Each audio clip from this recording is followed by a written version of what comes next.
My name is Charles Ross. You said you wanted my birth date? Yes. My birth date is December 6, 1928. December 6, 1928. And where are you born? Columbia, South Carolina. Columbia, South Carolina. Tell me about your family when you were growing up. Your parents, your siblings. Well, my mother and father separated when I was 4 years old. So I really didn't get to know my mother.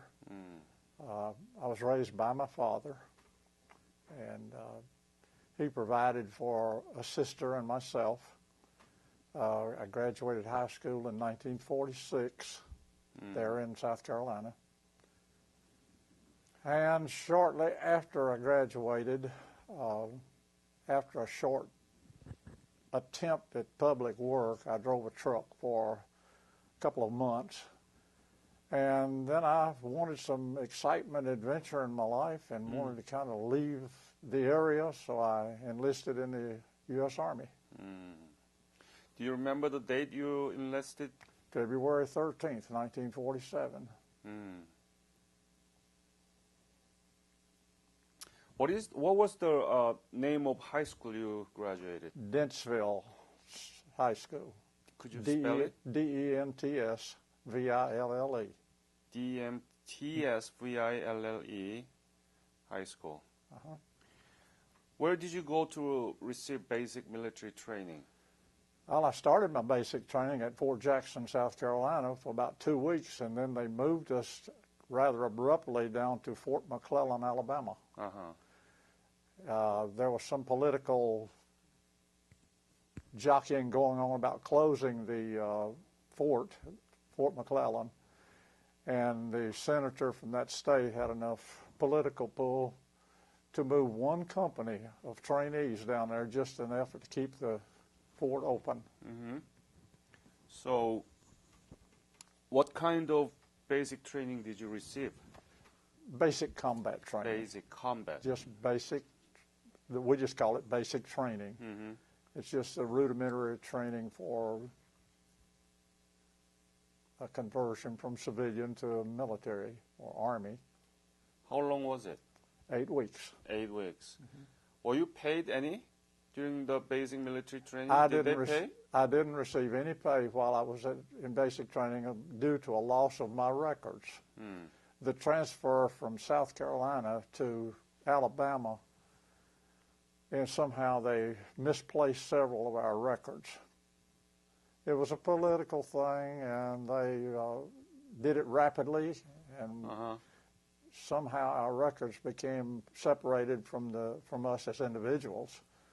We completed our basic training in May, and we were given I think it was a 21-day leave, or they call it that time delay en route, because my first assignment out of basic training was to a unit in Germany.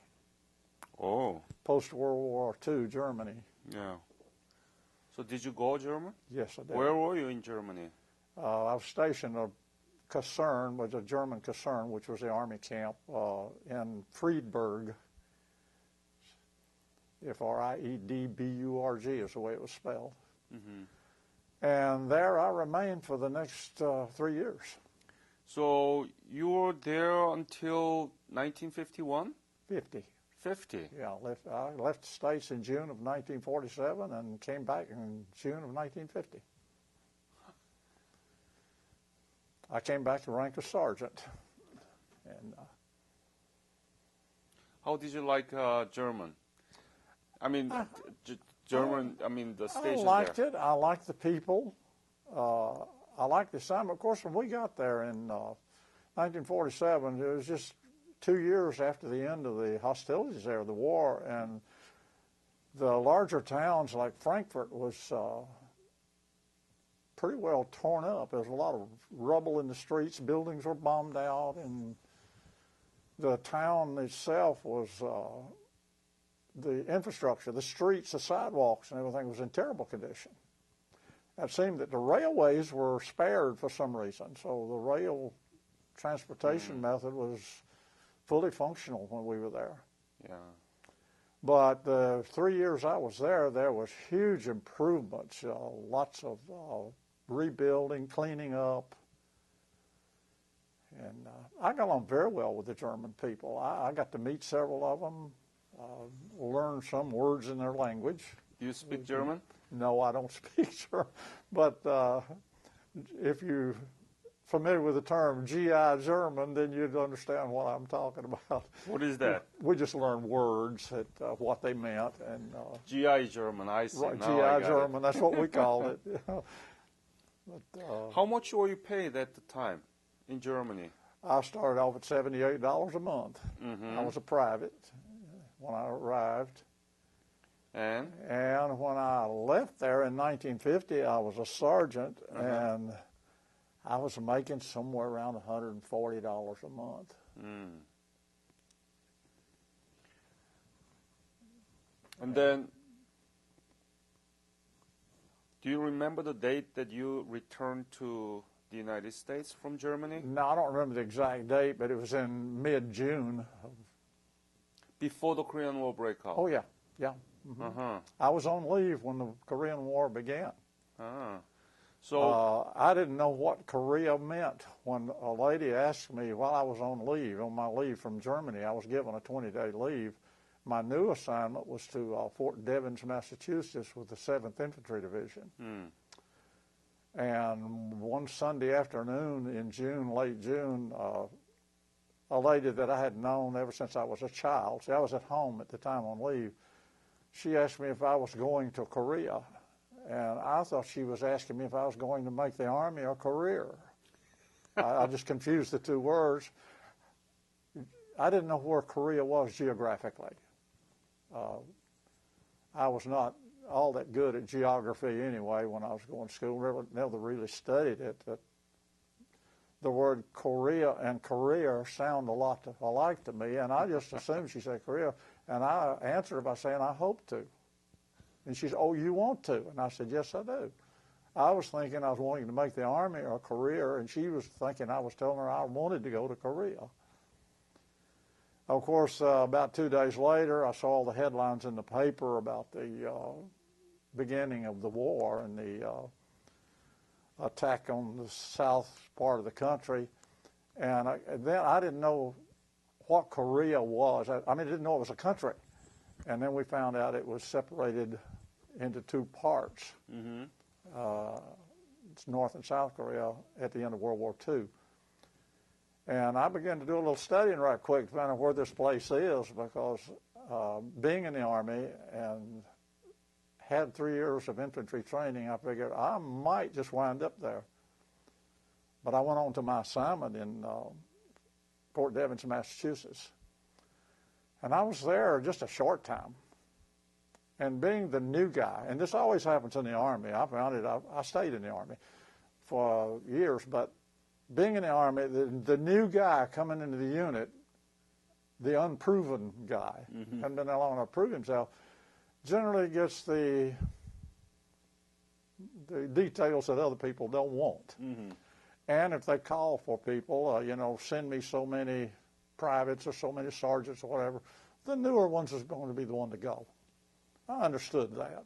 And being a new person, when they called to build a new battalion, General MacArthur had called for more troops quickly because the NKA, the North Korean Army, was advancing southward rapidly, and he didn't have enough forces to stop them. So at the time, the Army began to build quickly these provisional battalions. And I was fortunate enough to be a member of the 1st Provisional Battalion. It was formed at Fort Devens, Massachusetts in July of 1950. And having just arrived there from Germany and having infantry training, they wanted infantry people.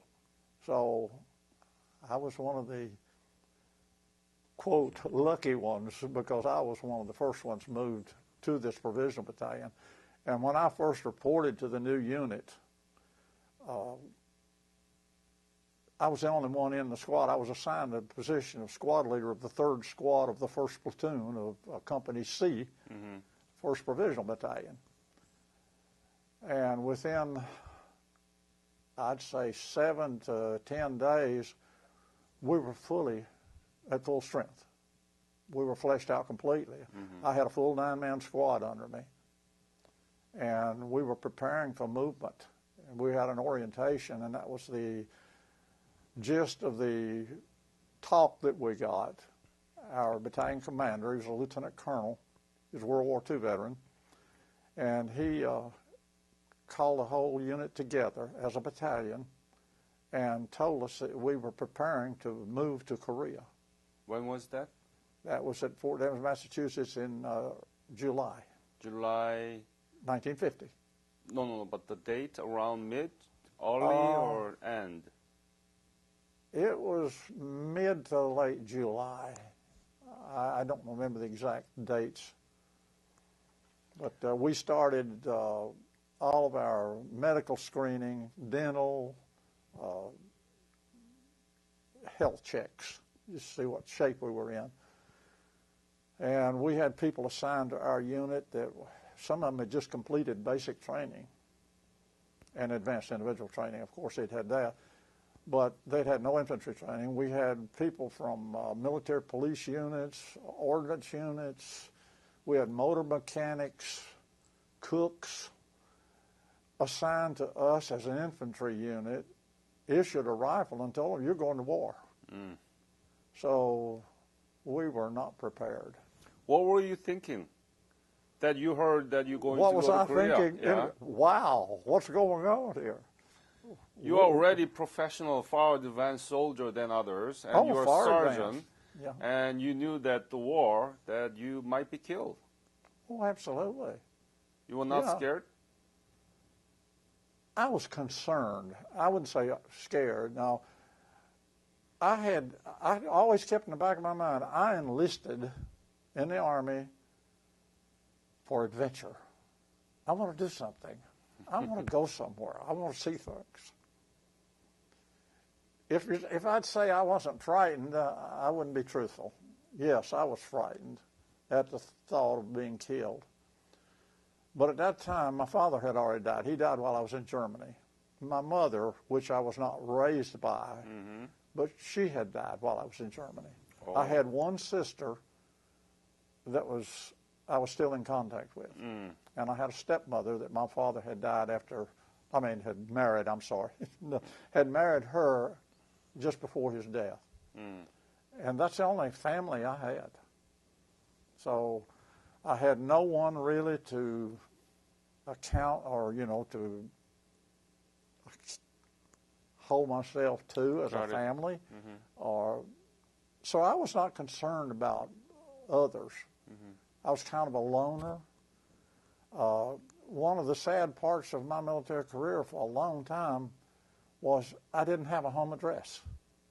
My home address was U.S. Army. Wherever I was at, that was all I had to worry about was me. Having enlisted in the service, I was not bitter when bad things happened. I just accepted them. I asked for this. Here I am. And for some weird reason, I liked it. It fed some inner feeling that I had that I wanted to do these things.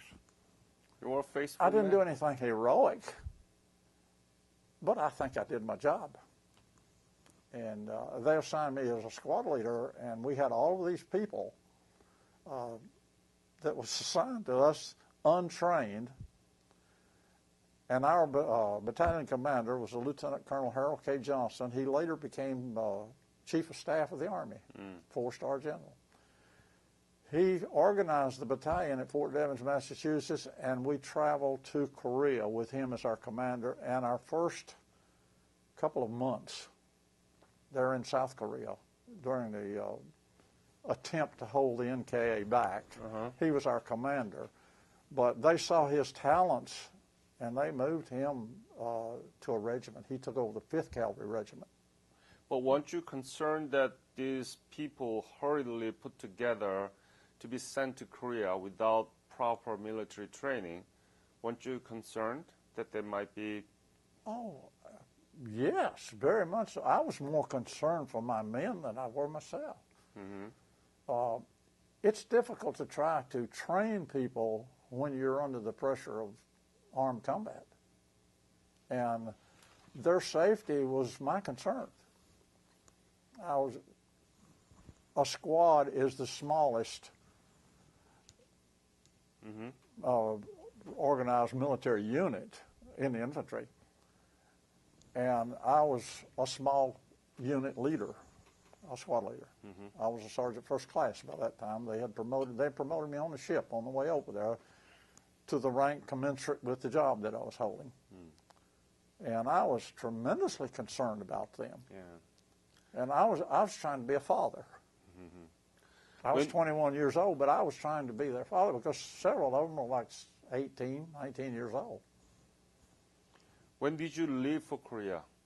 We left in late July. Took us 14 days on ship to go over there. We went across on the USNS John Pope. That was the name of the ship. USNS John Pope. Yeah, that's the United States Naval Service ship. And our first orientation, they told us we were going to stop in Japan for a couple of weeks of training to try to build some unit cohesion. But we were out about a week on the water, and then we got the word that we're going directly to the port of Busan. Oh. Yeah, so we did not stop in Japan. And we steamed right on into Busan, and arriving there, it was in early August. Mm-hmm. I couldn't give you an exact date, but it was, I'm going to say maybe the second week of August we arrived. And we disembarked there at the port, and we stayed off the ship we had to go back on ship and eat. They still had the mess hall in there. And we were there for the better part of a day. They took away all of the equipment that we had brought with us except what we needed. Rifle. They even we took gas masks with us, protective masks. They took those away. They call it making us combat light, ready to go. And late that afternoon, some trucks pulled up. We call them deuce and a half, 2.5-ton trucks. You've probably heard the phrase. And we noticed they had the 1st Cavalry Division patch on the hoods, stuck on the hood of the thing. That's the first indication we had that we were going to be part of the 1st Cavalry because we were the 1st Provisional Battalion. We had no unit designation when we got there. And we found out that afternoon that, sure enough, we were going to be assigned as the 3rd Battalion of the 8th Cavalry Regiment. Of the 3rd Battalion and what? 3rd Battalion of the 8th Cavalry Regiment. 8th Cavalry Regiment. That's part of the 1st Cavalry Division.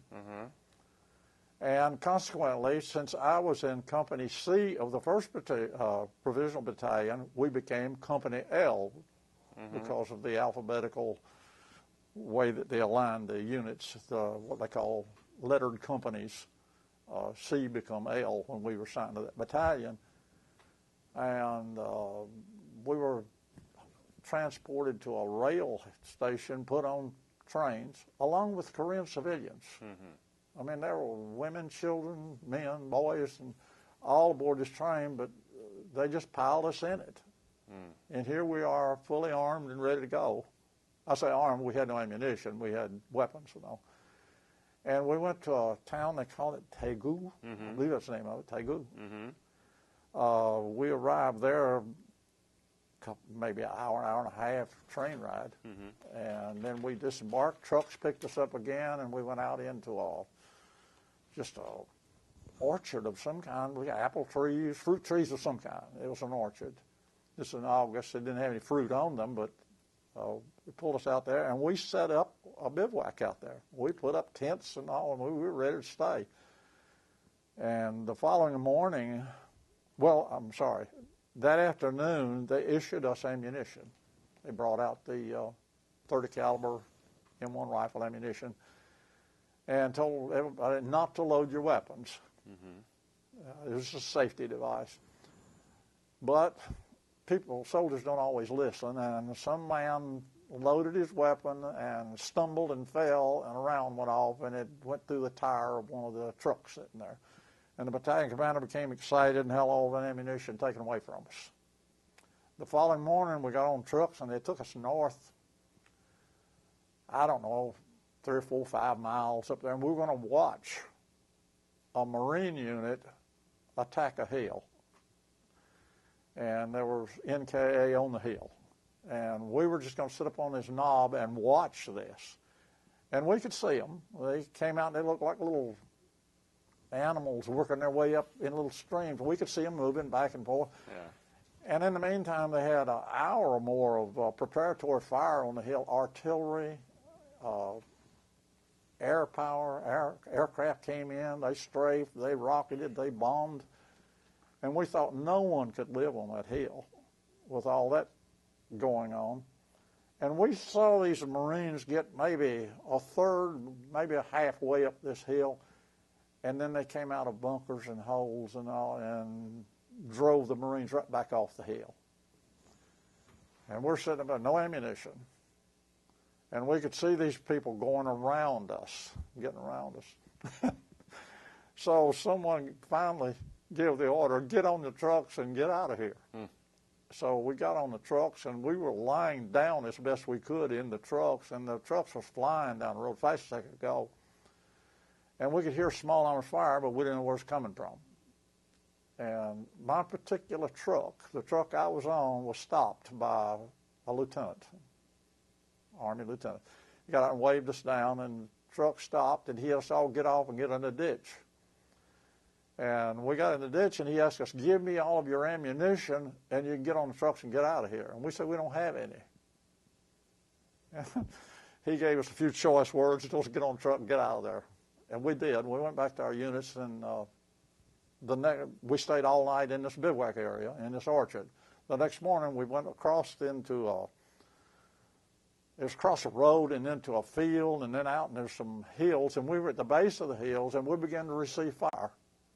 First time we were ever fired on. And someone was wounded. All I can remember is his last name was Johnson. And he got a wound in his upper leg. And we were quickly given ammunition. And it never was taken away from us again. But we went through night after night after night being fired upon. And it seemed like just around dawn every morning, before daylight, they'd come up the hill to screaming and yelling and scare the pants off of you. But we just shoot back. We didn't know what we were shooting at. We couldn't see them. It's dark, but we'd still shoot back at them. We could see muzzle flashes. But that was our baptism of fire. That's when we first got fired upon. And I'm going to say the next 2 to 3 weeks, all we seemed to do was retreat. We'd fall back. We'd go back to the next hill. And the next day, we'd hear them fighting in front of us and around us, and then they'd give the order, and we'd get up and move again. And we just kept going back, and it went on. We got into September. And then we received the word that General MacArthur was going to attempt a landing in Incheon. Did you hear about that from people? Oh, yeah. Well, we were told, our commanders told us that this was in the works. They'd planned this invasion and said that should relieve some of the pressure on us. And I remember an order being given. I was just a squad leader, so I was not really given all the big picture. I didn't know what was going on. I just knew what was happening in our unit and what we were told to do, what our mission was. And it was just hold. And I remember we got the order to hold at all cost. We fall back no further. This is it. You stay here, you defend, or you die. But we're not falling back anymore. And that was one of the most scary moments I think I had in South Korea. But then on the 15th of September, the invasion took place, and within, I'm going to say, 24 to 48 hours, the North Korean army seemed to just fade away. how many hours after the Incheon landing? I'm going to say 24 to 36 hours, within a day and a half. We stopped receiving any fire, and we didn't see anybody. Everything got quiet.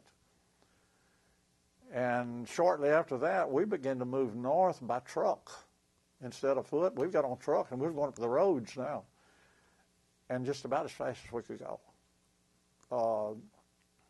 We saw some of the North Korean soldiers surrendering by units.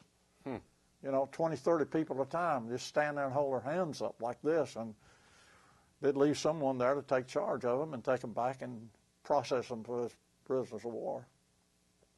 But we traveled day after day after day. I don't know how many days it took. I remember when we went through Seoul, and we went on until we reached 38th parallel. We didn't receive any resistance at all. We just rode trucks. We'd get off at night, sleep beside the road, and the next morning get on trucks. We just travel in daytime. And then when we reached 30th parallel, we stopped. We didn't know why, but we were told later that we had to wait until the United Nations approved the crossing of the 30th parallel. I see. A political thing, which was given a couple of days after we arrived there, and we started our move into North Korea. And we went in. The first town we went through was called Kaesong. I may not be pronouncing this the way you would, but they told us it's Kaesong. And we continued to move northward, and about the third day we were in North Korea. Our trucks didn't show up, and we began to move by foot up the road. And late in the afternoon, we received some incoming small arms fire, automatic fire. And we stopped and deployed off each side of the road. And eventually someone determined it was a tank. Had been camouflaged and sitting beside the road, and he was using his machine gun to pin us down. And we were pinned down. But they brought in some air power. Some aircraft came in and quickly took him out. And then we got back on our trucks again, and we didn't stop. We'd drive sometime way into the night and stop and eat and get resupplied, get on our trucks and go again. And we went on, and in early October, we arrived in the North Korean capital, Pyongyang. And we were not the first unit there, but I think we were the second unit. I think a Republic of Korea Army unit was first in there. And then we come in behind them, and we stayed there just about the whole month, the remainder of the month. And we had a formation. We stayed in a hospital building. They put us in a hospital building, had rooms in there. And we had one man injured himself. He had taken a Russian-made pistol off of a North Korean officer that had been killed. And in an attempt to manipulate it or get the ammunition out of something, he fired it, and it went through his leg. That was the only casualty we had while we were there, I think. But we had a formation, and they issued us our combat infantryman's badge because we'd been in combat over 30 days now. And we had a few jobs. We went out and did some house searches looking for ammunition. And we did some roadblocks where we stopped people and searched them to see if they had any weapons or anything. And that's about all we did for the next 2 weeks or so. And then on the 30th of October, we had been told that the war is all but over, and we were going to do an Armistice Day parade for General MacArthur in Tokyo, Japan, on 11th of November. And we were planning on that. But on the 30th of October, just after lunch, they had a formation out front and told us to pick up all your gear. Well, we call it saddling up. Said, saddle up and get ready to go. We're going to move north. Some unit up there was having trouble, had run into some resistance. And so we're going to run up there and knock that out for them right quick. We traveled all night by truck and stopped during, well, not all night, but all afternoon, and stopped that night and slept alongside the road. The next morning got in the trucks, and we went on till sometime in the afternoon. We were arrived in an area. We didn't know what it was called, but we later found out they called it Unsan. And we got out and we set up a defensive perimeter. And being in the 3rd Battalion, we were assigned as the reserve battalion. And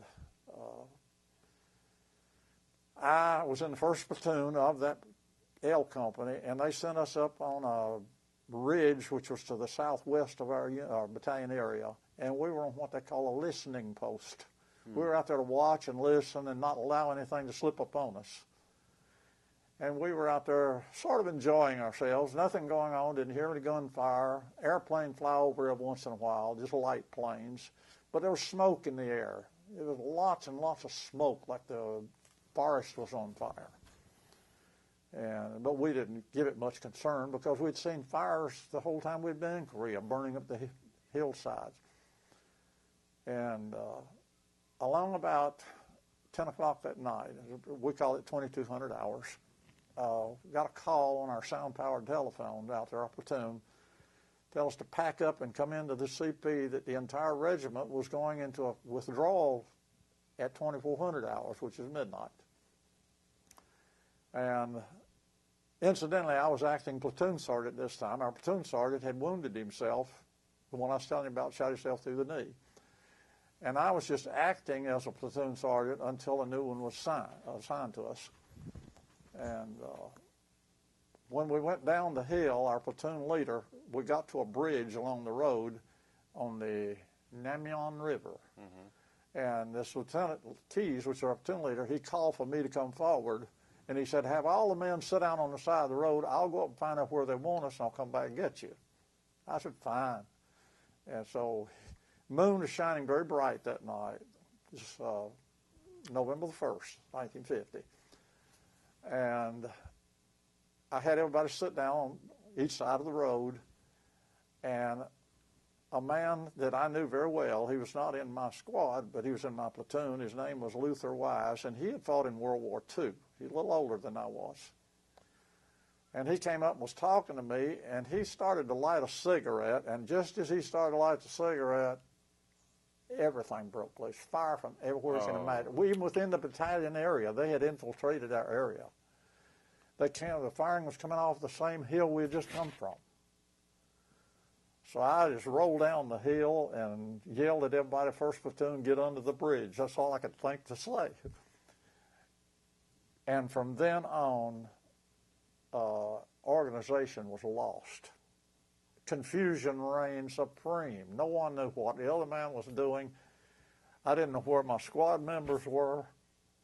I didn't know where my platoon had gone. I told them to get under the bridge, but some of them went the other way. It's nighttime, moon shining. But when I get on the bridge, I could hear rounds hitting the bridge. You could hear them hitting in the water. You hear firing going up in the CP, the command post area. We didn't know what to do or where to go. We had no leadership, and we became all disorganized, and people just went every direction. And it was a terrible night, but I saw several wounded, and we just sit there, and they'd set all of our vehicles on fire on the road. They were all burning. The ammunition in our trailers was catching fire and cooking off, and sound like fireworks going off out there in the trucking area. Was it near Unsan? Sir? Was it near Unsan? Near what? Unsan. Unsan, yes. Yeah. Yeah. That happened in Unsan. Right. Okay. That was our final battle with the 3rd Battalion of the 8th Cav. We were overrun there. But this went on. This happened on the night of November the 1st. That's when they first hit us. And the following morning, the firing ceased early in the morning. And by the time daylight come, I looked around and I couldn't see anyone. I was laying in a ditch, and my 2 men that had been with me were gone. But during the excitement, we fought all night. We just fired at anything we could see that didn't have a steel helmet on. See, we still had our summer uniforms on. We had not been issued winter uniforms yet. And the Chinese that we were fighting, we didn't know they were Chinese. We thought they were North Koreans. And they had on these pile caps. So that was my means of identifying who were fighting. But I'm thinking still that they're North Korean soldiers. And so I'd shoot at anyone with a pile cap on. And the following morning when I looked around, I didn't see anybody moving or anything. And I raised up to take a look, thinking I may be the only survivor. But when I raised up a little bit, I heard the loud crack of a shot right over my head, so I ducked back down real quickly. And I yelled, someone yelled in English, "Are you a GI?" And my mind didn't work right or something, because I thought, well, if I hold my helmet up, they'll see I'm a GI. And I held it up, and they shot another time at me, so I pulled it back down real quick. And then I yelled out as loud as I could, "I'm a GI." And then I heard this voice say, "Stay low and come on across the road," which I did. And I've said many times, and this has haunted me for, excuse me,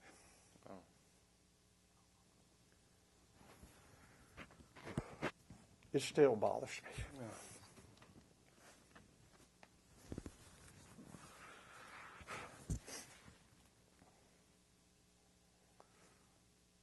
I saw more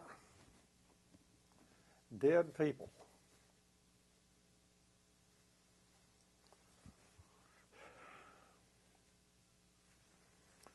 than I ever had before, or have since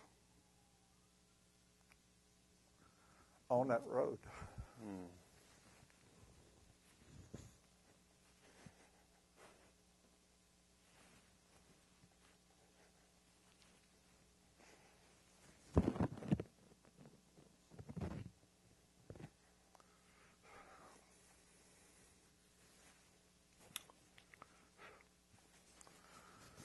I'd hate to venture a number, but there were many. Both sides. Both sides.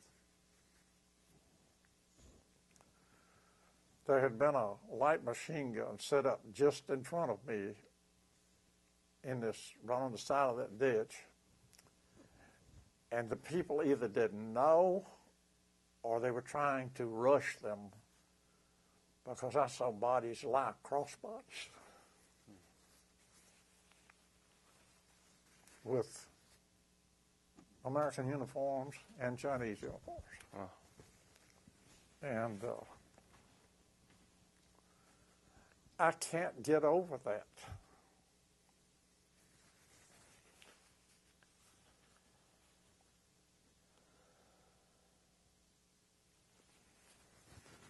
But I have had many, many troublesome nights.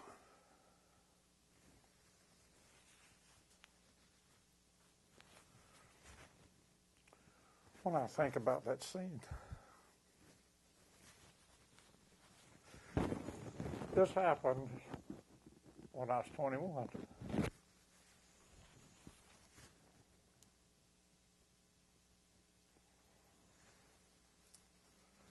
And now I'm 85.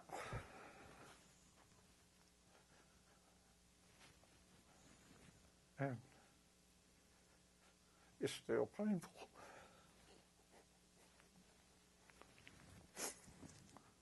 But I was able to get across the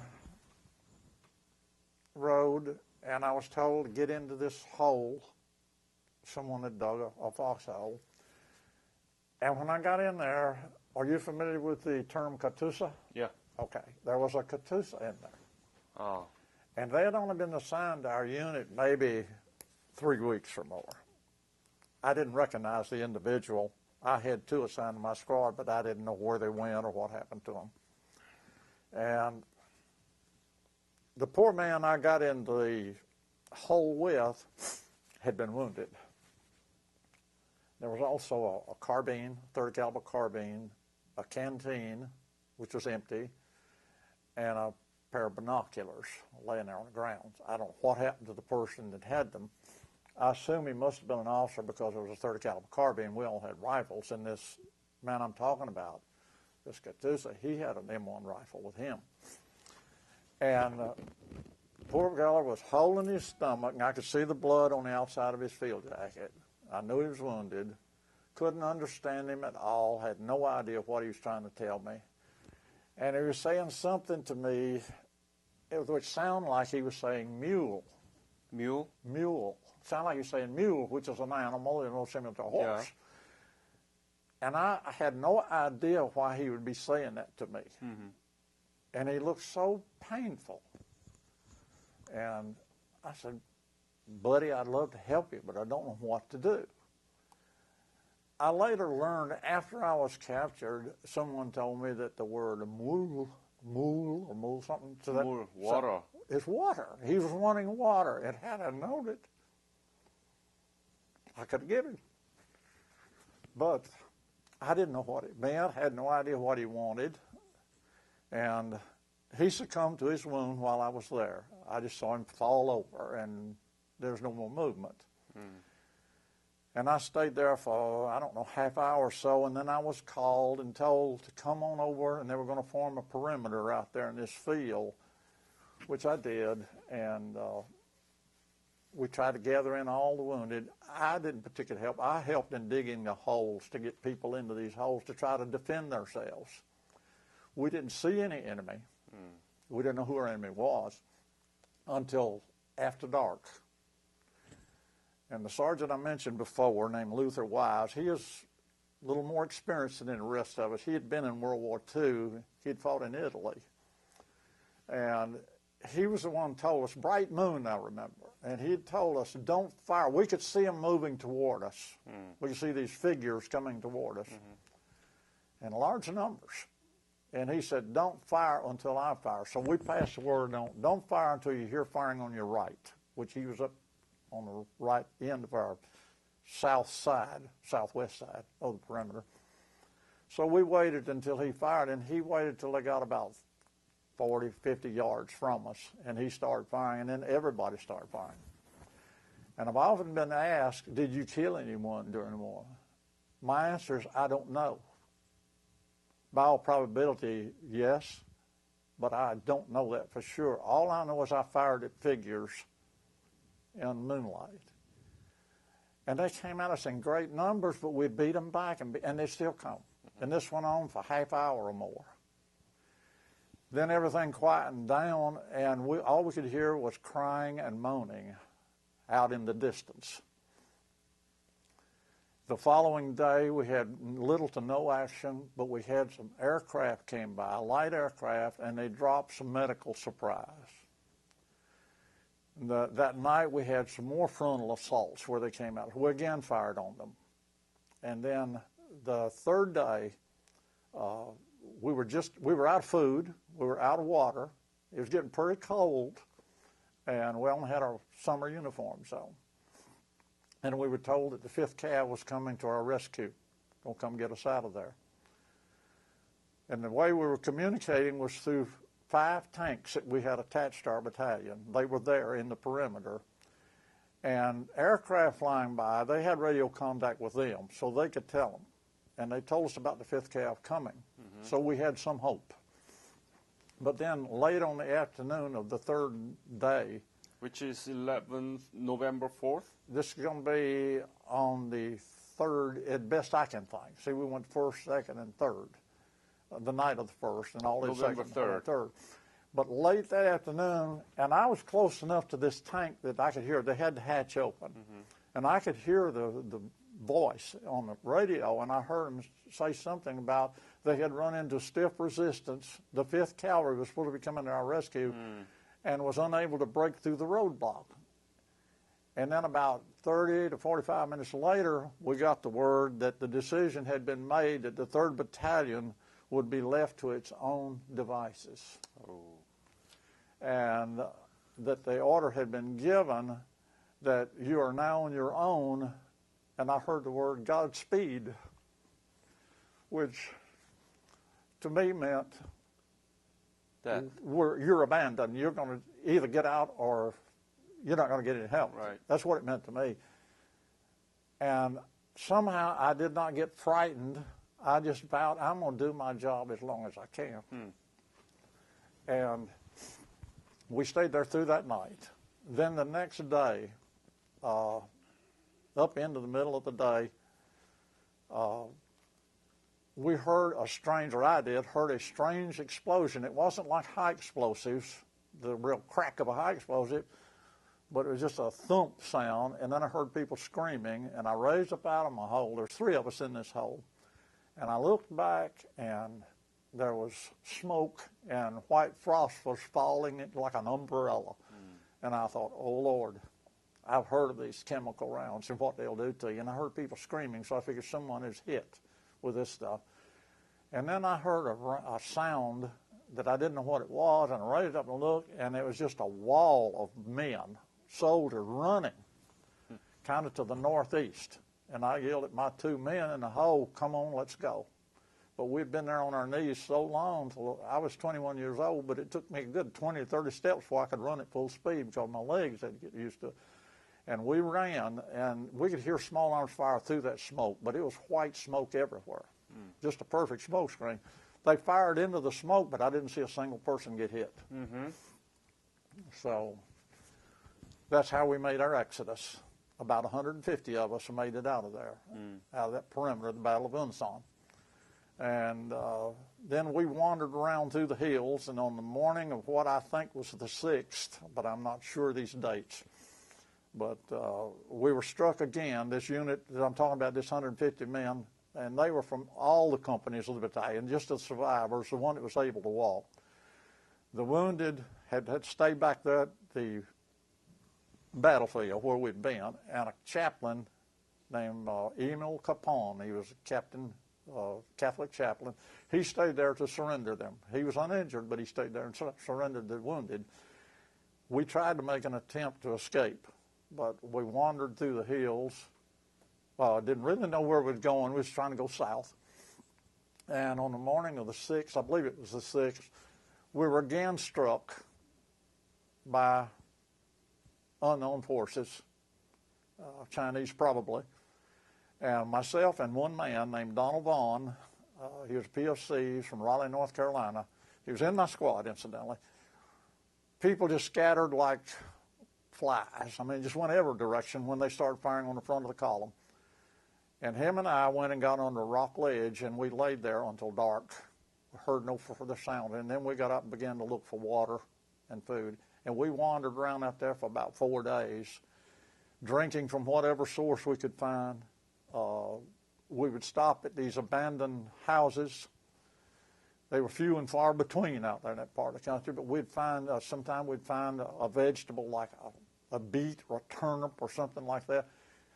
Sometimes they were half frozen. We would just, Vaughn would peel his and eat it. I'd eat peel and all. I just wanted everything I could get to eat.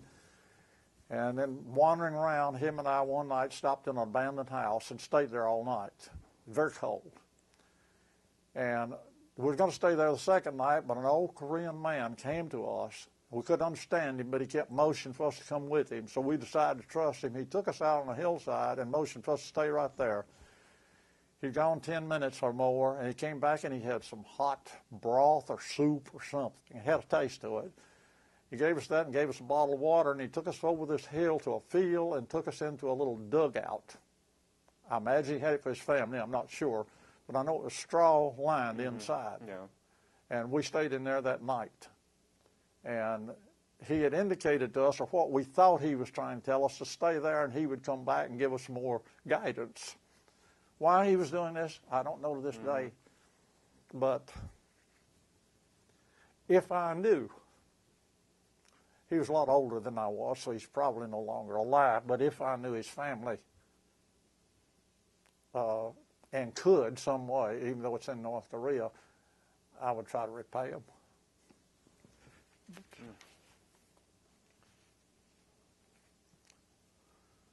But the man I was with became claustrophobic, and he couldn't stay in that hole anymore, and it was after daylight, and we got outside and decided we'd climb to the top of the hill and look at the river and use it as a guide and try to keep it to our left so we'd go south. And as we were on our knees looking over that bank, we were spotted by some Chinese soldiers, and they blew a whistle, and we laid down quickly in the grass. But about 20 of them walked across in front of us, and one man walked to our rear, and we were laying on that hillside. He yelled at those others, and they turned around and came right back to us. And as best of my knowledge, or as best I can calculate, that was the 10th day of November, 1950. They took us, both of us, as prisoners. We stood up and surrendered. November what? 10th. 10th. As best I can calculate, that would have been the 10th of November, late in the afternoon. And we were taken right back to the house that we'd stayed in 2 nights before, where the old man came and got us.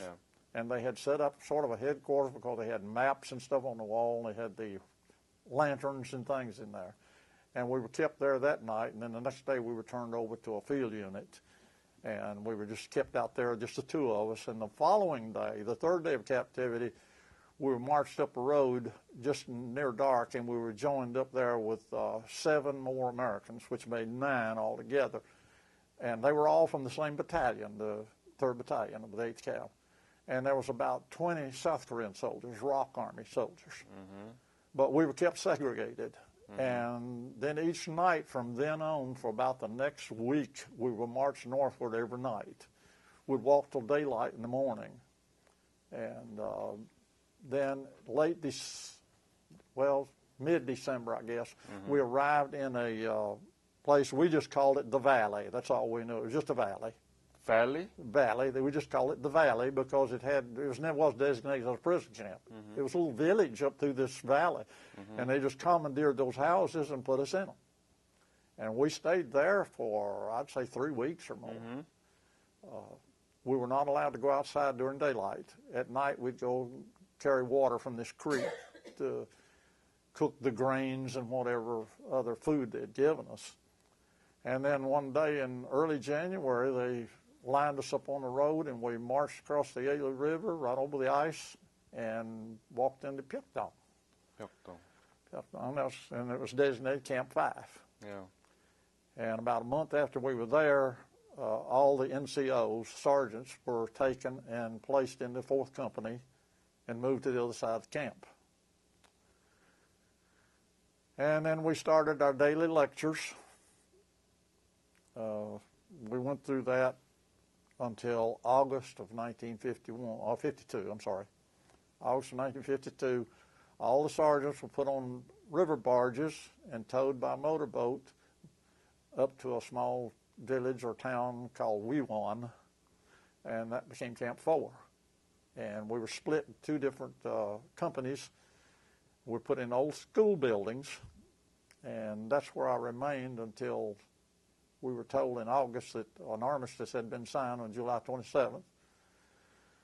And we were sent back to our company to wait, and we waited until August 20th, and that was the day they had trucks lined up out there, and they announced that morning, everyone that wants to be repatriated, get everything you own and come back outside. And I think there's about 4 stayed there, and all the rest of us went out and got on the trucks. And we rode pretty much all day and ran into a big rainstorm. Part of the mountain washed away, and we had to sit there for a couple of hours while I'd say 1,000 more Chinese soldiers got out there with hand shovels and picks and stuff, and they took us over 1 truck at a time until we got across there. And then we went down to a railhead and got on a train, and we were near Pyongyang because we crossed a river, and we could see all these lights and everything. They said that was Pyongyang. They told us that was Pyongyang. And we rode pretty much all night and the next day, and then we arrived near Kaesong and taken out to a tent city. And I remained there until the night of August 31st, and that's when my name was called. And we're taken down to a temple, and we stayed there that night. And the next morning, we're put on these real shiny, clean, new-looking trucks and taken southward to what they call Freedom Village at Panmunjom. I believe that's the name of the town. And we were welcomed back, and I was told at that time that I was now Master Sergeant. I'd been promoted 1 grade while I was up there. And we went down from there by ambulance down to Incheon. And that's where we went through what they call a debriefing, where they'd show names of people that were missing and ask if you knew them, and if you did, what circumstances, if you knew they had died, what circumstances. But, in most cases, although we had hundreds and hundreds of deaths up there in Camp 5, I didn't know their names. They weren't in our unit, so I didn't know their name. We'd just been put together like that. But I was never bitter. I'm still not today. I'm sad, but I enlisted. I asked for it, and I did the best I could. I would love to have had the opportunity to go back and see that area again, just for my own satisfaction. About 6 months ago, I received a book. It was published by the government of South Korea called Korea Reborn, which I appreciated it. I showed it to my son. And I have had the opportunity several times now to talk about this experience I had. For 54 years, I wouldn't mention it. When someone had asked me if you was a prisoner in Korea, I'd just answer yes, and that's it. I wouldn't talk about it. But in 2007, a lady asked me about her uncle that was in my company, and I began to dredge up all these old memories and tried to remember everything I could. And then my wife here and my children asked if I would put that in writing as best I could, and I did. I just entitled it Memoir of the Korean War, and by my name, Charles R. Ross. And then I began to break down and talk about it. And I had several people ask me to come. I had the VFW clubs, the MOAA, a church, city of Cave City where I live, and the Lions Club in a neighboring town, a school, an elementary school of all things. It was on Armistice Day. And they were young children. I just tried to explain that there was now two Koreas, one country but two governments, and what the difference was. And we had went to the aid. The president ordered the armed service to go to the aid of the South Korean government. And that's the way I approached it with them. And, I did mention the fact that I participated in that war and that I had eventually been captured, Chinese. Now, I realized there was a lot of mistreatment, terrible lot of treatment. Now, I say I was maltreated, but I was never mistreated. I was never beaten. Had I not got captured, I would have surely perished in those mountains. I had no means of support, no water, no food. The water we got was just out of rivers, creeks, streams, anywhere we could find water to drink. And we were running out of houses to swipe these vegetables and things, and in many houses you went, it was bare. There was nothing there. But we would only go where we didn't see anyone, because we were evading the enemy. But, so I have to credit the Chinese Army with my survival. It was a painful thing. It was lasted for 34 months. And that's very ironical characterization. But had it not been for them, I wouldn't be sitting here talking to you today, because my skeleton would have been out there in that hill somewhere.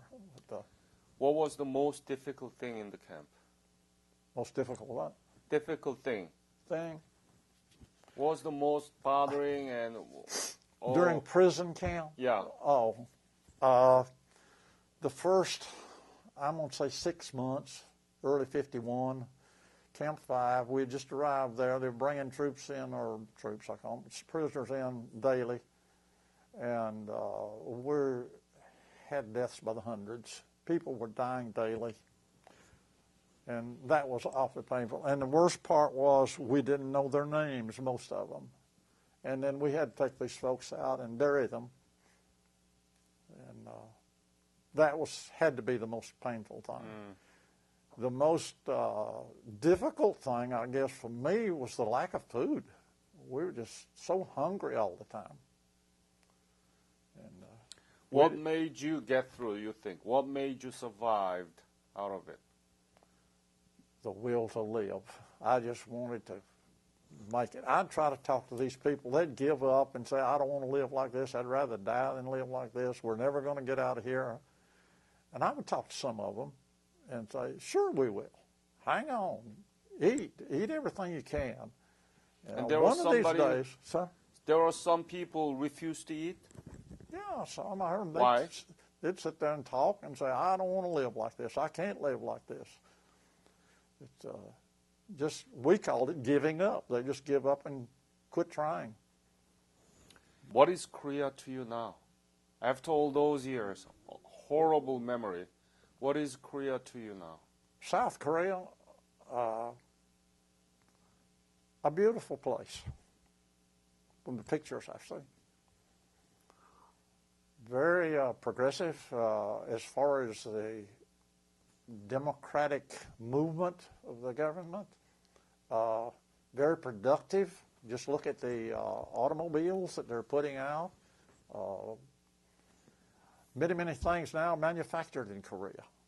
And so when I went to Korea in 1950, I thought, I've never seen such an impoverished place. Right. It's horrible the way these people have to live. And when I went back, I spent a second tour there in 1964 to 65. And there had been many improvements. I took 1 weekend pass and went to Seoul, and I thought, this is a modern city now. It don't look like it did when I came through here in 1950. And then over the years, I was just there until 1965, and we came out of Kimpo, which was a very modern airport. Kimpo? Kimpo, yeah. We came out of Kimpo Airfield.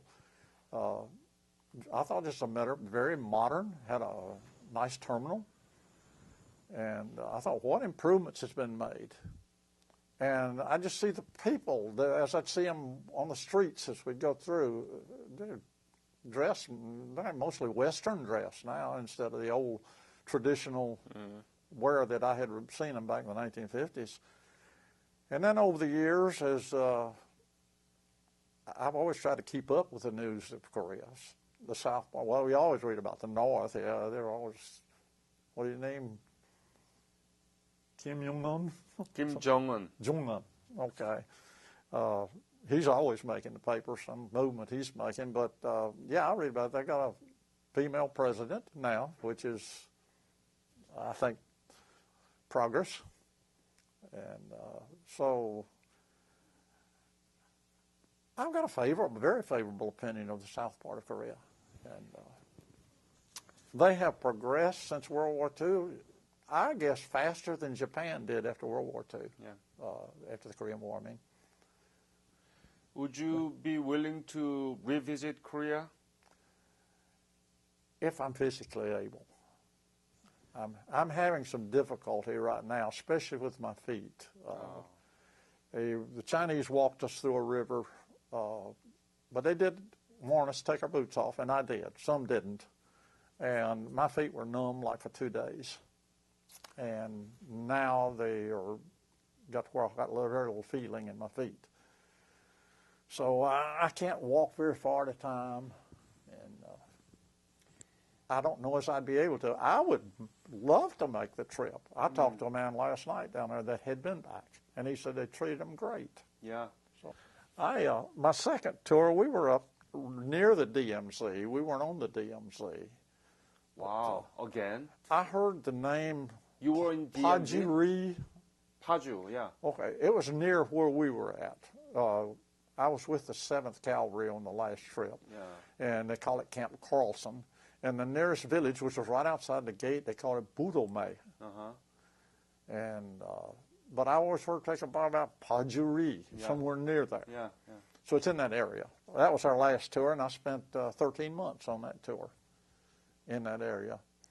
But again, when we left, I left there in 1965, and we went to Kempo Airfield, and that's where we left from. And we flew out of there. But that was 1965, what, 48 years ago? 41 years ago, I guess it was, something like that. But it's a long time anyway. But I've got a very favorable opinion of South Korea.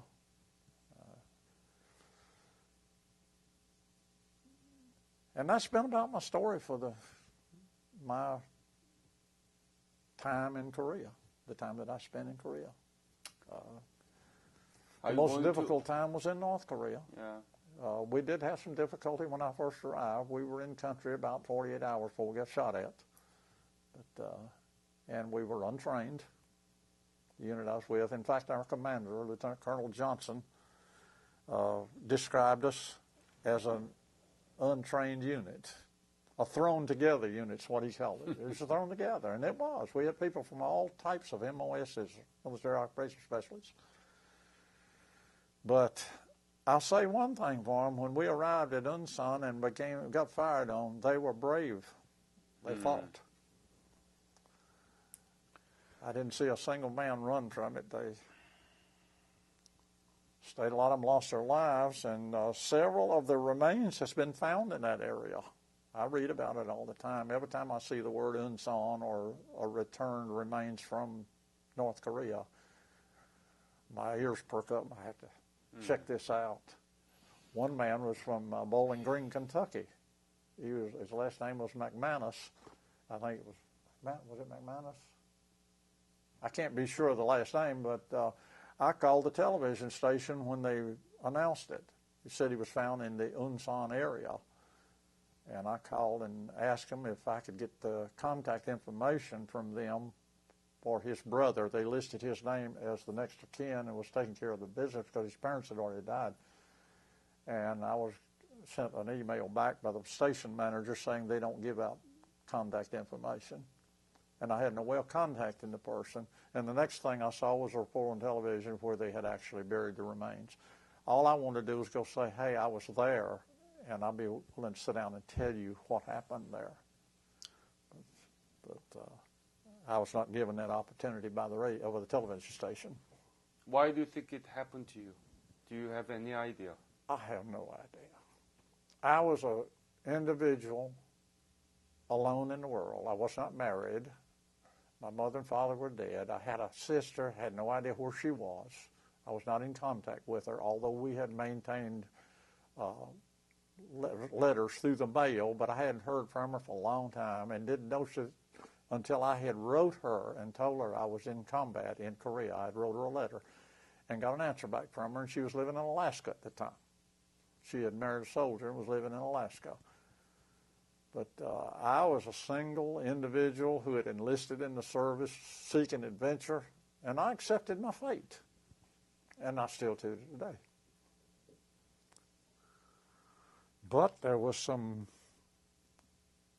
sadness attached to it, a great deal of sadness. And I described the scene to you that I've been unable to shake that from my memory. For 54 years I did. I've thought I had completely wiped it out of my memory. Refused to talk to it. But in the year 2007, when my half-brother that lived in Florida contacted me and told me he'd seen my name on the internet, and we began to talk about it, and he told me it was on a website called the Korean War Project. And I went to it, and I found it was a casualty list showing that I had been captured, had my name, rank, and serial number on there. So I said, yep, that's me.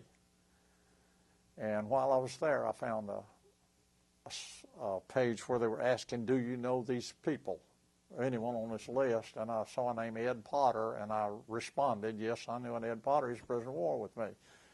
And as strange as it may seem, it was the Ed Potter they were looking for. That could be Edward or Edwin, and this guy's name was Edwin Potter. And that was the man they were looking for. So I corresponded with his nephew for over a year and told him the story that I've told you today. And his uncle was the man we're talking about, Edwin Potter. And he had started to write a book about his experience. And he asked me to help him confirm some of the information he was taking from his handwritten notes. And he sent the entire package of notes to me in Kentucky. And as I began to read the notes, there were things that I knew nothing about that I had not witnessed. And I emailed him back and told him I have read the notes, and there are things in here that I cannot confirm because I did not witness them. One of the examples was he had been placed in a hole in the ground and his hands tied behind him. I didn't see that. He was not with me when this happened. I was in Camp 5 with him, and we moved to Camp 4 together. But I did not see that. And I wrote him and told him, I cannot confirm these because I didn't see it, and I'll only tell you what I saw. Mm-hmm. So he quit writing me. He just dropped me. But he did put me in contact with a lady whose uncle was in my unit. And she's the one that got me talking about my experience, because she wrote and asked me to give her my perspective on what happened there during the battle. That's where her uncle was killed. His remains was found there at Untitled. And I was able to find his squad leader, which lives in Thailand right now. He was in a company with me, but he was not at Untitled because he got wounded in September and sent by. But he was this guy's squad leader, so I put them together. But she wrote and told me, please tell the story. If you don't tell it, it won't be told. Right. So I agreed, and I told her, and I said, it's painful, and I've had a lot of sleepless nights trying to dredge up these memories. But I'm going to try to tell what happened. Yeah. Did you publish your book? No, it was just a written memoir for the family. I think it's about 16 pages long. And I started off telling that I had just returned to the United States from a 3-year tour of duty with the 1st Infantry Division in Germany. And had a 20-day leave in the States. I just made it very brief at the beginning. And how I moved to Massachusetts and got my orders to go to Korea. And the trip to Korea. And what happened after we arrived there. One incident that I put in the little writing there was when we got off the ship, we were allowed to wander around the docks out there for exercise. And we heard a loud sound of yelling and screaming coming from a building way over the far edge, so about 3 or 4 of us wandered over there to see what the sound was all about. And there was 2 guys getting just beaten to death. I mean, they were beating the fire out of them. And we quickly left there. I mean, we got away from there. It was none of our business what they were doing. And we were told by some people by the warehouse that they were North Koreans that they had captured. And they were working them over down there. That was their words. But we don't know who they were. It was just 2 men, 4 men beating up 2 men in this building. And we got back on ship, eat dinner, and then come out and got in the truck and was taken to the rail station on the Daegu. And I told them it was written primarily using military terminology. And I was given several suggestions on how to make it more understandable to the civilian that read it. For instance, I had used the word CP and ammo, and they didn't know exactly what that meant. And so I explained after the first use of every word what it was. Yeah. And, well, several has told me that after when she started off, said, what was it, brought tears to your eyes. And I had some of her friends that read it, and they said, this is terrible. A grandson that wrote it said, I can't believe my grandfather went through this. And I said, well, I defy anyone to prove me wrong on any of the facts that I put in. I said, now, dates, I clarified, these are as close as I can remember, these dates. But the facts of what happened to us and where we were moved to and from, I defy anyone to tell me this is not true, because I was there. I did not exaggerate. I did not enhance the story in any way. Now, I've heard a lot of stories about the Korean War, but everybody tells it differently. Yeah. And I tried to make that clear in there, that there are many stories about the Korean War, but this one's mine. Mm-hmm. And this is what I experienced during the war. And I don't dispute another person's word. If they say I was tied, my hands were tied with barbed wire, maybe they were. Mine weren't. I was never beaten. And I call it maltreatment because they had food available and wouldn't give it to us. Mm-hmm. We didn't get enough food. Many men starved to death, wounds untreated, no medical treatment. That's maltreatment to me, not to give people. Right. Sanitation supplies. We had no paper for sanitary purposes. We were left our own, relieve yourself, go out there on the hillside somewhere and clean up best you can. Rub your hands in the dirt if you have to. But that was it. We didn't have any, and that's cruel. Then about mid-51, when they started the lecturing, life improved greatly. Food improved. We were given tobacco. And weren't given any cigarette papers, but we were given newspapers, the Shanghai News. And I remember one man saying that if they ever x-ray my lungs, they'll be able to read the Shanghai News, because he'd smoked so many cigarettes from that newspaper, rolled in newspaper. So when they began to indoctrinate you, they treat you better? Much. There was a great improvement. And in May of 51, they allowed us to go down to the river, which was just a short walk down there, to bathe and wash our clothing. We had on the same clothing in May of 51 that I had on when I was captured in November 50. And when I took my socks off, they come apart. You just talking about a worse moment a while ago. One of the worst things that happened to us in captivity was body lice. Yeah. We were absolutely infested with body lice.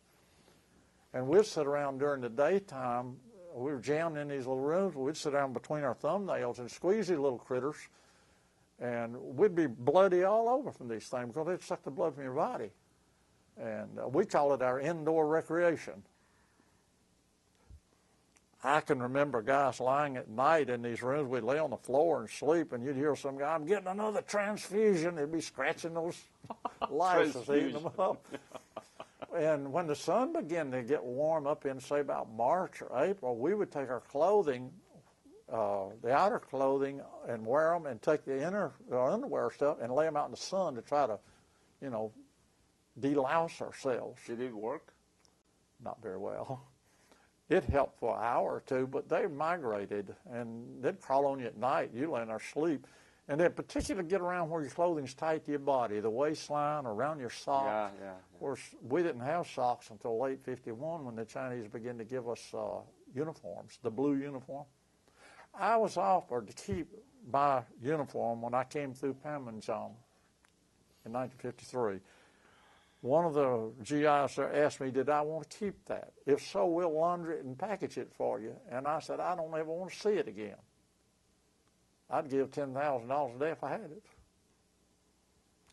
Wouldn't that have been great to come to this reunion wearing that uniform that they hadn't seen for 60-some years? No. You're okay with it. Don't look back. Don't look back. I wish I'd have kept it. One other guy I talked to last night down there told me he was given the opportunity to keep his. Oh. But I turned him down. I was so tired of it, I didn't want to see it again. You made the right decision. Yeah. Don't. But it would have been interesting now to see one. I can see the pictures of them because they're on the internet, the way we were dressed back then.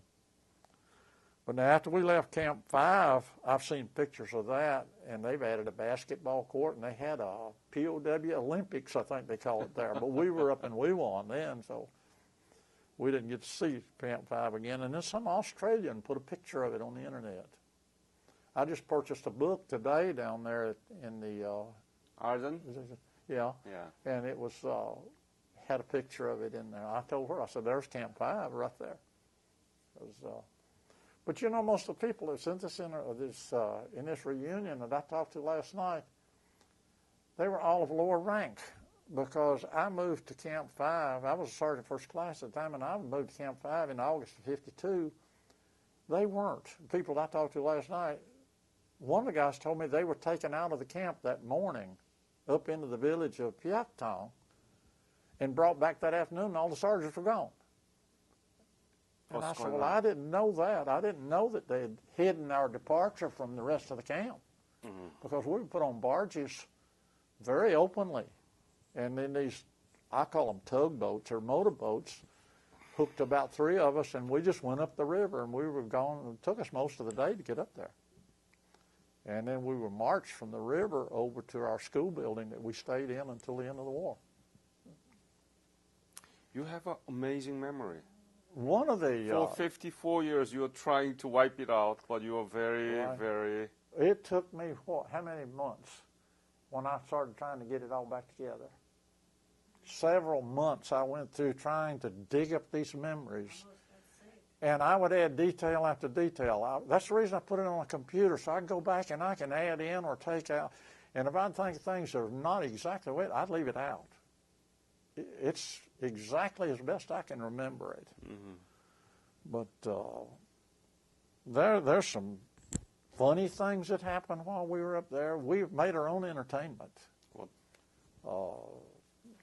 We were sometimes playing chess? Castigated, I guess would be a good word. Castigated by the Chinese for some of the things we did. We tried a strike one time. We refused to go to formation. They were lecturing us to death every day, at least twice a day, 2 hours long at a time, and then we had to go back to our rooms. We just call them huts, where they put us in, and discuss this, what we had been told. And we had a squad monitor. I was monitor for 6 months, I guess, and we had to take notes, what everybody's opinion was, and turn it in to them. And they would read over them. If somebody didn't have the right attitude or something, they'd call them up and talk to them. So we got angry about it. Well, I'll tell you why we really got mad. They made us learn a song in Chinese. And we had no idea what we were saying. It was all phonetic. They told us, say, San Ju Ju. So we said, San Ju Ju. Then they said, Chi Nun Nun. We said, Chi Nun Nun, till everybody could say it right. And then say, okay, now they're going to add a melody to it. San Ju Ju, Chi Nun Nun. That's the way the song started. We had no idea what we were saying. And then they got to a point in there where part of the song said, Da Kwa Migwa, in Chinese. We had no idea what it was. And then it has Chunghua Har Ni, was part of the song. They told us that the name of the song was a Chinese Volunteer March. It was kind of a 4/4 time song, so the beat was of a marching timing. And one of they call them progressive, and we call them rats. They would join in with the Chinese and inform if any of us said anything that was out there, they'd go tell them about it. Tattletales, well, so they call them progressives. One of them was talking one day and told us that one of the English-speaking Chinese, which had been educated in University of California at Berkeley, spoke perfect English, I mean American English, just as well as I could. And he had told this man that the Da Kwa Migwa was death to the Americans. And we were singing that to these people. And that the Chonghua part was Chinese. That was the Chinese people. So we refused to sing it. 2 or 3 times they'd call us up there, and we'd be like a company of 100 men, 120 men or something standing out there, and they'd have us sing this Chinese song out there. We'd all have singing it away, and they'd just laugh. They'd clap their hands for us and everything. These are visitors or something. They weren't around the camp all the time. And we had no idea what we were saying, but once he told us that, we refused to say it. So we wouldn't sing it anymore. And some guy come up, let's just strike. Let's just don't go to a lecture. That lasted a very short time because there's he was a Chinese officer because he had the red piping on his uniform. It was different than the normal soldiers. He got up, he spoke in Chinese. One of the English-speaking Chinese interpreted to us, and he said, you're now prisoners of war, but if you refuse to obey the orders that we give you, you'll lose your standing as a prisoner of war, and you'll become our enemy, and we'll go to war with you. And we've got all the weapons. We didn't try that anymore. We said, okay, we'll come back to formation.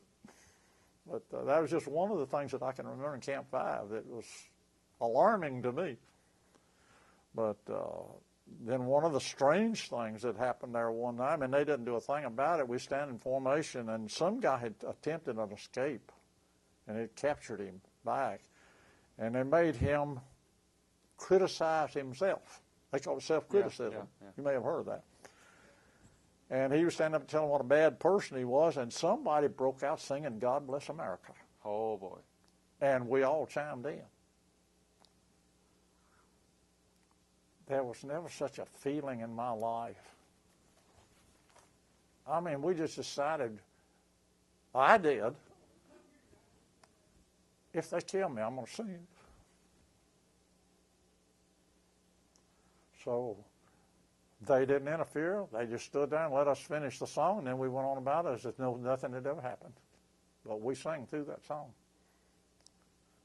And we'd been prisoners like a year and a half, and here we are standing up here in the middle of North Korea under the command of Chinese soldiers that captured us singing God Bless America. But we did it. And that must have been an amazing It was a strange thing. I'll never forget that one. They didn't discipline us as individuals while we were prisoners that I can remember. They come around with a form one time, said if you'll sign this form where you join the side of the people and are against the capitalist warmongers, we will serve you with a sumptuous meal. So who's not going to sign it? We'll sign that rascal.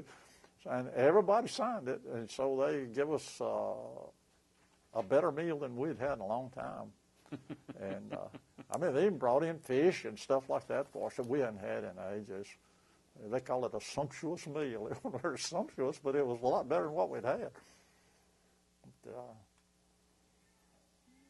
some funny things happened up there, and of course the sadness was always present. But, I guess one of the funniest things that I can remember is they put me on trial, me as an individual on trial. We would go down to the river. Yeah. We'd go down to the river. The Yalu River the camp was right on the Yalu River, and it was just a short distance, maybe a city block from where I was sleeping to the river. And after they started letting us go down there in May of '51, we were pretty well free to go anytime we wanted to during daylight. And guards was all up on the higher ground all around us, but they didn't bother us at all. And we'd go down and wash our clothing, and they'd issued us cotton underwear, boxer shorts, and I'd wash mine and come back, and we all had a habit of hanging them on these rocks that was right beside the building now. It had been put there for a retaining wall because it was a hillside the house was built on. And they'd put this rock there, and they'd settle kind of a walking space between there, and we'd lay them on these rocks, which was clean. And I went to get mine one afternoon, and I picked the wrong one, and I hadn't gone 2 steps. The guy had put my drawers back. And I'm sorry. I looked where mine. I laid them down and got mine. And somebody out in the audience out there around us yelled, "Thief, thief, stealing underwear." And everybody started in and called me a thief and everything. So they decided to try me. And they figured out a courtroom, and they got a fellow to act as judge. He put an overcoat on for a robe. It was just for fun. And if you might have heard me mention Sergeant Potter a while ago, that I recognized his name on the internet. He's dead now, bless his heart. But he was going to act as my attorney. It was just a fun thing. It was on a Sunday afternoon. We weren't doing anything, just sitting around in the huts.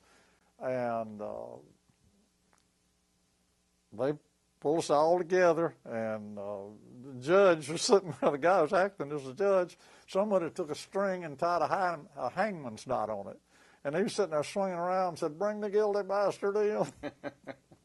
It was awful fun, and we went in. He had a piece of a little old reed that had been cut down by the river. The guy's very ingenious. They'd take those things, somebody make a whistle out of them. You could blow over and make a sound. And he had one in his mouth. And he so almost like a play.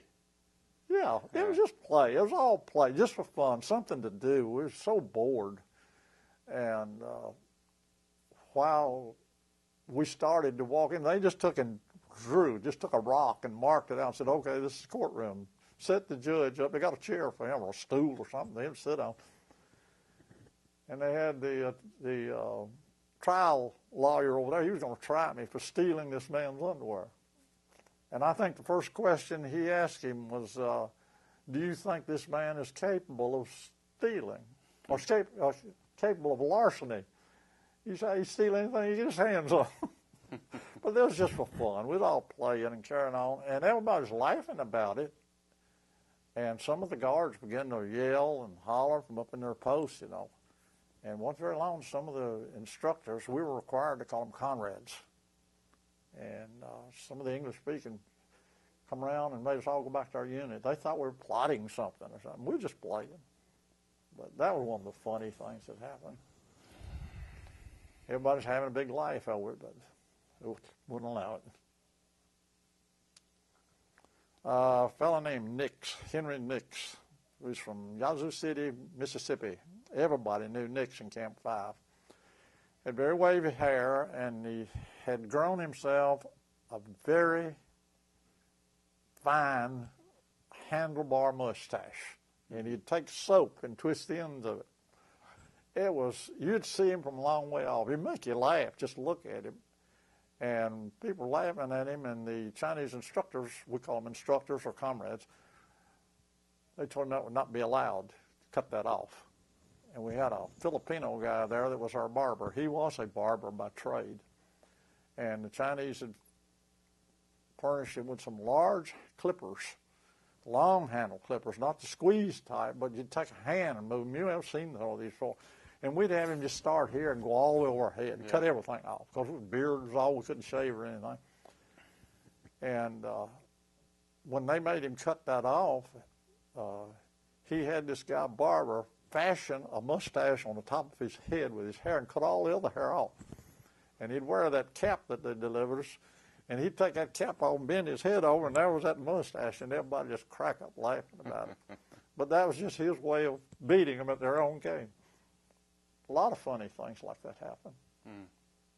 I was in my early 20s. I was in the prime of my life, so I could find a lot of things to laugh about. We were missing out on a lot, but at the same time, we were learning a lot. Anything that you want to add more to this interview? No, I've told my story. I was just telling you some of the funny things that happened. Charles, I don't know how to put it, but